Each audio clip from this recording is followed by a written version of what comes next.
My coach is dry.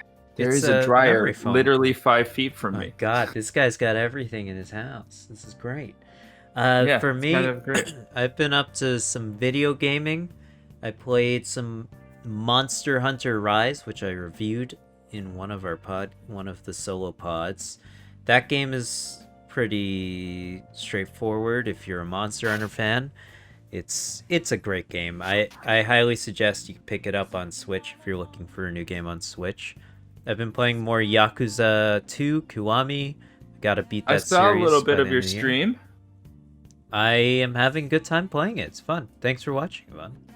Yeah, I lurked, but I was there. Nice. Very nice. I was technically on the phone call with Laura, but I was also watching. Just so you know, I've got 2 community goals on my channel where you can donate the channel points to. I know you would rather just make me take a shot, but if you donate, I will do a Gunpla stream where I build a Gunpla and try to learn how to paint it. Or you can make me play through Demon's Souls, a game I want to play, but I'm too afraid to actually play. Both of those things sound fantastic for me. Yeah, so that would be entertaining. Also, I've been lamenting. We just had a discussion about PlayStation 3, PSP, and PS Vita stores closing on our last podcast. Go listen to it. But I've been lamenting the fact that it's coming close. So I purchased a lot of games on the PlayStation Vita recently. Of course you did. Persona 1. You and Persona Greg Miller 2. are the 2 people. Yes. I love the PlayStation Vita. It's great. It's great for old games like Persona 1 and Persona 2. 2 games I've never played and will never be able to play once this store shuts down. And I also bought Metal Gear Solid HD Collection, the Metal Gear Solid 2 and 3 HD Collection, which is awesome.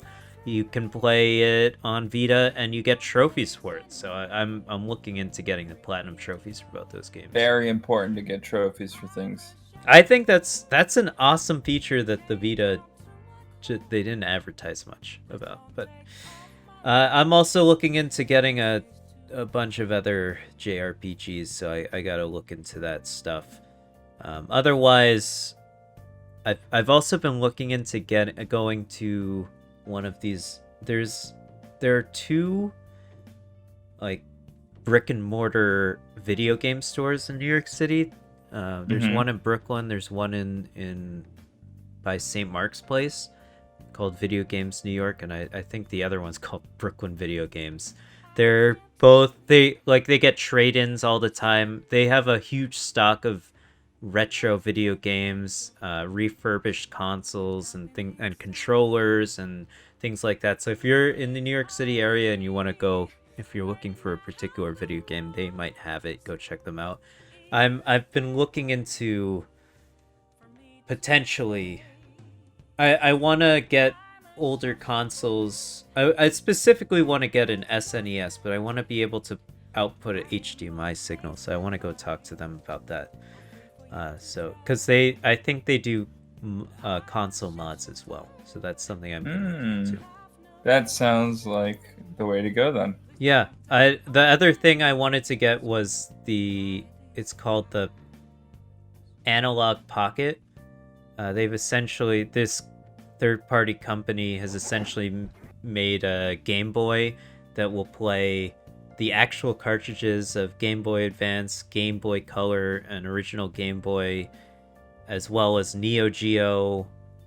I think some, and then like 2 other consoles that I'm not familiar with, and it has a nice LED screen, and it also outputs via USB-C to HDMI. And what is Neo Geo? Neo Geo was the Sega handheld, I think, or maybe I'm wrong about that. But they made a handheld in the 90s that played like Sonic, things like that. It was super sick. One of my friends had it, and I was so jealous. But otherwise, otherwise from that, Yvonne,